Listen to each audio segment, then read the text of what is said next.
Estas férias leve o Observador no bolso. Na praia, no campo ou entre viagens, acompanhe toda a atualidade sem limites. Assine com 40€ de desconto e habilite-se a ganhar uma estadia de 2 noites num dos hotéis boutique da Small Portuguese Hotels. Este verão, desligue da rotina, não da informação. Assine em observador.pt.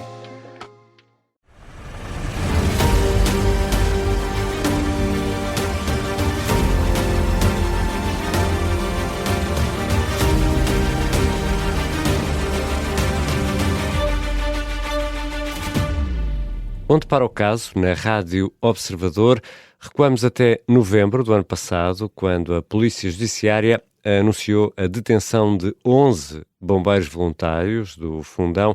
Em causa estava a forte suspeita da prática de crimes de violação e coação sexual a um jovem bombeiro de 18 anos. Os suspeitos foram ouvidos em primeiro interrogatório judicial, saíram em liberdade, mas 8 destes profissionais ficaram impedidos de entrar no quartel dos bombeiros voluntários do Fundão. A vítima ficou isenta de funções. Desde o início não escondeu a vontade de regressar ao serviço. Este caso levou também à admissão de José Sousa, que na altura era o comandante da Corporação dos Bombeiros do Fundão. Recordamos hoje os detalhes do que aconteceu e em que ponto está este processo com o jornalista Carlos Pedro. Estávamos a 25 de novembro de 2025, no ano passado. Há 7 meses, a PJ detinha 11 elementos dos bombeiros voluntários do Fundão. 6 dos arguidos foram indiciados pela prática de 2 crimes de violação e um crime de coação sexual. A outros 3 arguidos foi apontado um crime de violação e outro de coação sexual, enquanto os restantes 2 arguidos responderam pela alegada prática de um crime de violação. O Correio da Manhã avançou também que o principal suspeito da prática destes crimes já teria praticado atos semelhantes com outro colega do quartel. Certo é que o Ministério Público de Castelo Branco abriu um inquérito para investigar o caso, considerando que havia o perigo de continuação da atividade criminosa, de perturbação do inquérito e até de perturbação da tranquilidade pública. Ficaram, portanto, impedidos de contactar os outros arguidos e testemunhas. Ficaram também impedidos de se aproximar a uma distância menor do que 500 metros da vítima. E Carlos, já vamos olhar para a vítima, como está hoje, mas antes disso, o que é que se sabe sobre o que aconteceu no quartel do Fundão? Primeiro, os crimes ocorreram em 2 fases, mas ao contrário do que foi inicialmente avançado, aconteceram ambos dentro do quartel do Fundão. O comunicado da PJ é algo esclarecedor, não entrando em pormenores e mesmo apesar de ser curto, a vítima terá sido sujeita a atos sexuais violentos numa duvidosa praxe, já que seriam os 2 primeiros serviços deste jovem. O Observador, na altura, pela jornalista Mariana Marques Tiago, em reportagem no local, apurou que chegaram a ser feitos vídeos das agressões sexuais ao jovem bombeiro e que foi o próprio comandante da Corporação do Fundão, José Sousa, que entregou os suspeitos envolvidos à Polícia Judiciária. José Sousa é o nome do comandante dos bombeiros voluntários do Fundão, que se demitiu na sequência deste caso.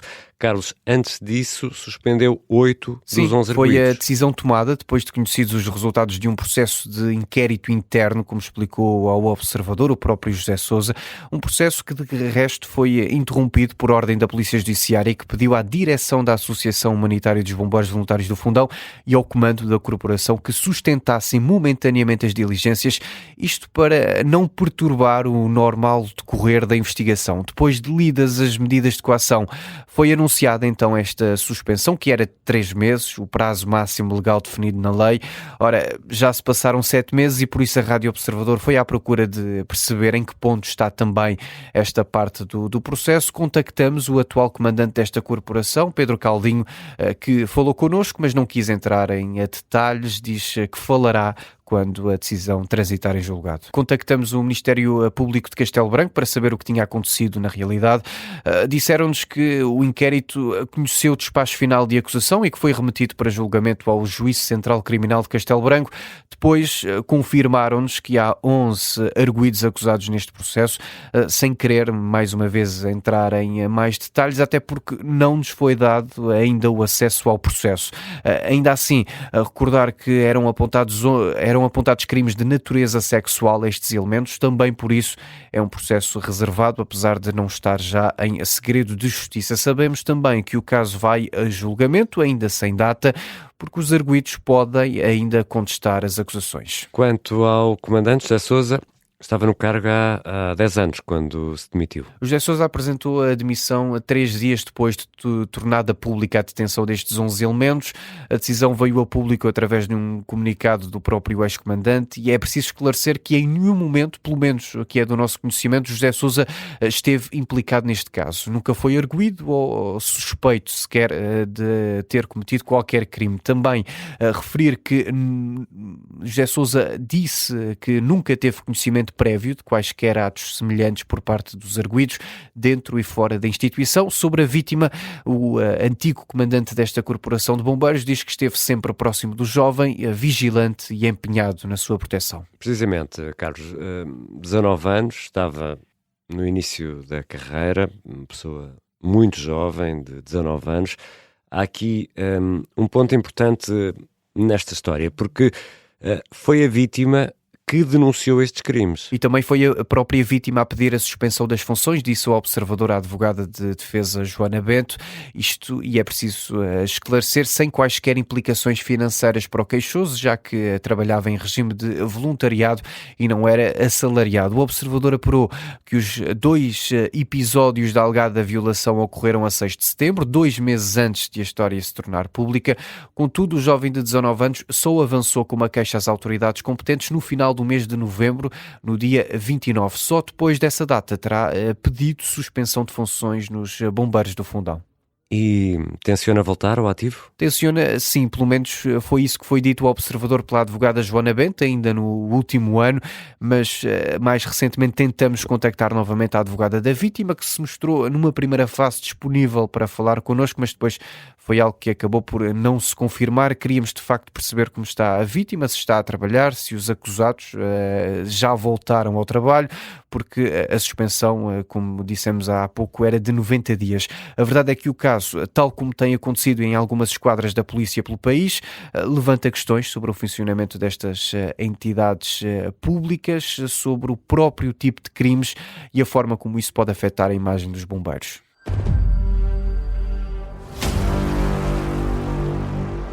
E connosco está António Nunes, o atual presidente da Liga dos Bombeiros. António Nunes, bem-vindo a este Onde Para o Caso. Sabendo agora que o Ministério Público deduziu uma acusação formal contra vários operacionais dos bombeiros voluntários do Fundão, este caso ganha nova atualidade.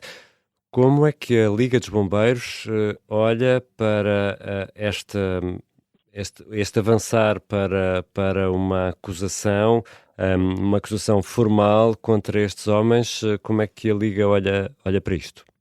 A Liga dos Bombeiros Portugueses, desde a primeira hora, que sempre teve uma atitude de crítica em relação a qualquer facto que se passe dentro de uma associação humanitária, de um corpo de bombeiros, de um quartel, que não corresponde àquilo que deve ser o comportamento cívico entre bombeiros que dão o melhor de si em prol das populações.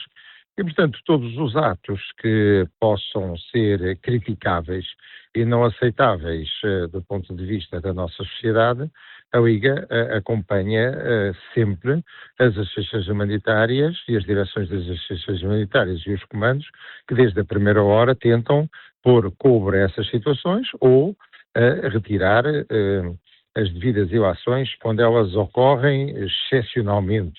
Aliás, nós temos 30 mil bombeiros, 464 corpos de bombeiros e estas situações são muito esporádicas, ocorrem aqui ou além e neste caso, estando na alçada da justiça, naturalmente que a Liga dos Bombeiros Portugueses não se pronuncia do ponto de vista do que é que deve ser feito ou não, porque a Justiça vai apurar, na realidade, se houve aqui comportamentos ilícitos graves em relação a determinado bombeiro. A Justiça acredita que há elementos suficientes para avançar com uma acusação, não é? Elementos probatórios. A Justiça, naturalmente que, se a Justiça assim o entende, fez as suas averiguações, aquilo que no momento foi feito, foi bem feito pela Associação Humanitária, que foi no sentido de criar as condições para suster imediatamente qualquer situação que pudesse comprometer a parte operacional do Corpo de Bombeiros. O comandante do Corpo de Bombeiros sentiu que não estava reunidas as condições para continuar à frente do Corpo de Bombeiros. A direção...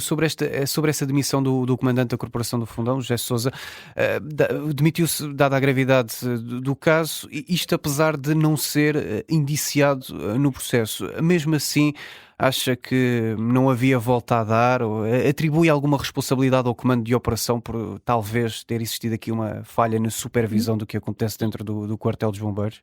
Sabe que quem lidera qualquer organização tem uma responsabilidade objetiva e uma responsabilidade subjetiva.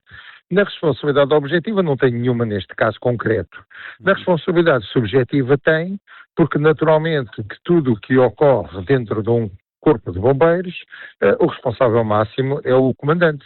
E o comandante sentiu que, porventura, não teve a percepção que uma situação como aquela que ocorreu, que temos que dar a presunção de inocência até prova em contrário, não deveria ter ocorrido. E não se sentiu, digamos, bem. É o normal, é de enaltecer que compreenda que o comandante é sempre o primeiro responsável por tudo o que ocorre no Corpo de Bombeiros. E desde portanto, este caso mudou alguma coisa? Houve nos mais variados corpos de bombeiros espalhados um pouco por todo o país, mudou alguma coisa? Ou... Eu não sei se teria que mudar. Há sempre praxes, há sempre... isto não é propriamente uma praxe, mas... Não tenho conhecimento de que haja praxes violentas. Não tenho conhecimento. Mas há maior vigilância ou há maior... os comandos estão mais despertos para a eventualidade de casos semelhantes? Não me parece que... Não há história sobre isso. Foi um caso isolado, num momento muito específico, que agora o Ministério Público nos vai dizer o que é que efetivamente se passou, porque até agora também não pudemos saber, porque a partir do momento em que houve uma queixa-crime, imediatamente foram sucedidas quaisquer diligências de tentar saber ao pormenor o que é que se passou.